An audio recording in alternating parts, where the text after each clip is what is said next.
Hello Star Wars fans, this is Separate Destroyers with another Star Wars The Clone Wars episode review, and again going over previous episodes. We're going over Gungan attack and my opinions on it in this review. And I must apologise in advance for this. I actually originally intended to do this review a couple of weeks ago, not 3 weeks ago, because that's why I did the Water War review before this one. So I do apologise because I was busy the last couple of Fridays putting up other videos and all and other stuff, so didn't really get the chance to do this review, but now I am indeed recording the Gungan attack review. If I had been able to keep my schedule, I obviously would be on Shadow Warrior Mercy mission by now, but anyway, Gungan attack it is. So first thing I want to talk about is the plot. The plot is okay, but it kind of felt so, not that well, I'm not really too sure how to word this, but I was like, there wasn't really that much effort in the plot. I mean, yes, suddenly, oh, the Republic forces are trapped on Mon Calamari, who's gonna have to go and help them? I mean, and when you hear the Jedi going on about, some underwater species has to help them and go and rescue them, it's just obvious who they're gonna turn to. I mean, even if we hadn't known from the trailers and all that it was the Gungans who had to be sent to help them, it was just obvious before. I think it was Obi-Wan who said it, Naboo, and the Gungans. I mean, it was just so obvious anyway which species was gonna have to help. I mean, the Gungans aren't the only underwater species out there. I could have picked another one, but it was just so obvious, as I said, who was gonna be. Okay, another thing is Jar Jar Binks. Have to bring this up. I'm not a hater of Jar Jar Binks, I have to say. He was okay in this episode. He didn't really have much to do. In fact, he was okay for the arc as a whole, I should say. In season 4 in general, it wasn't really bad at any stage, actually. There was one point I didn't like him in this episode, I will admit. The scene where he first says something to Anakin after the Gungans arrive. He was like, "Waza, Misa can't hear so good," and something like that. It was really stupid and really messed up. But, aside from that, I don't really have any complaint with Church in this. The scene with Mina Tills was kind of cheesy, I'll admit. A bit funny though, a bit of comedy, but I really don't know. Like I said, I'm not a hater of Jar Jar Binks. I'm not gonna just get peed off because, oh, Jar Jar Binks is on screen, I've got to hate this episode immediately. I'm not one of those people. Really disliking an episode just because a character appeared on screen is just stupid. But Bomb Bad Jedi is an exception because the episode was bad as a whole, aside from New Gunray, really. But you know what I'm getting at. Another thing I have to point out is Ahsoka's role in all this. I really like the role they gave her. I mean, after all, she's a young teenage Jedi.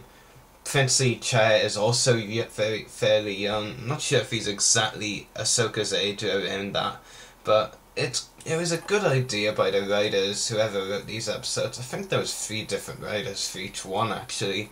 And having Ahsoka be the one that comfort the prince, it was a good idea, I have to say. And I think I won't really call it character development for Ahsoka in this arc, but as for doing something different and doing something right with her, then I would say definitely they did that with this role that she had in being the protector of the prince. Nothing I want to talk about is, of course, the epic fight scene at the end with Riff Tamsin versus Kit Fisto.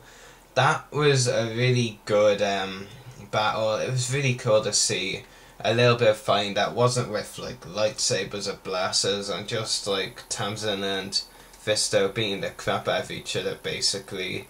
The part where Tamsin snapped his jaw back into place after it was dislocated or something or another was kind of weird. I don't know.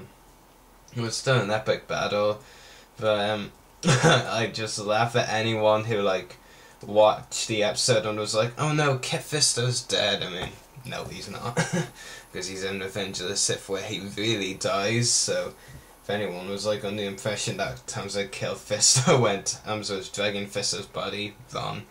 But yeah, another thing I want to point out is this episode had some great music, and I have to say, there was one scene where this was especially noticeable when Anakin, yes I know it was Anakin, but this is one scene that can excuse him because of the epic music, when he was climbing that trident drill after Akbar sent him the destroyer and Anakin eventually blew it up. The music in that was very epic, I have to say. Really liked that music. And they are getting better with music, I have to say. They're not using the same old music all the time. Sometimes they are, but they're getting good at making a different variety of music, especially now. And not reusing music from past seasons and old music so much. Rating. I would give this the same rating I gave Water War. It's actually been 2 weeks since I did that review, perhaps longer. So, I'm actually not too sure what I gave Water War, but I think 8 out of 10 it was. It wasn't really a stand-out episode, not amazing. It was decent, had great fighting scenes like times the first Fister, of course. It wasn't really a stand-out episode, it wasn't amazing. To put one way, and the scuba clones were just nothing. I didn't do anything in this episode. I mean, all they really did was like Commander Monk when he reported the prisoners and all that or something. Basically, what disappointed me in this sec that could have made it almost perfect pretty much would be more of the scuba clones, because we don't really see anything of them. Anyway, hope you've enjoyed another episode review. Prisoners next Friday, if I actually remember this time, and I'm not busy, but should be. I've also got another video that I've actually had delayed for a while, for almost 2 months in fact, perhaps even longer, that I've delayed this video that will be coming soon. It's a review, and it's not a Star Wars review, or even a collecting review, so I'll leave you guessing with that. But tomorrow we will have another collecting review, and we're back to the Clone Wars figures. And we've got a 2011 mini-rig to review, Clone Trooper Buzz mini-rig. So I hope you enjoyed this episode review. May the Force be with you, and happy hunting.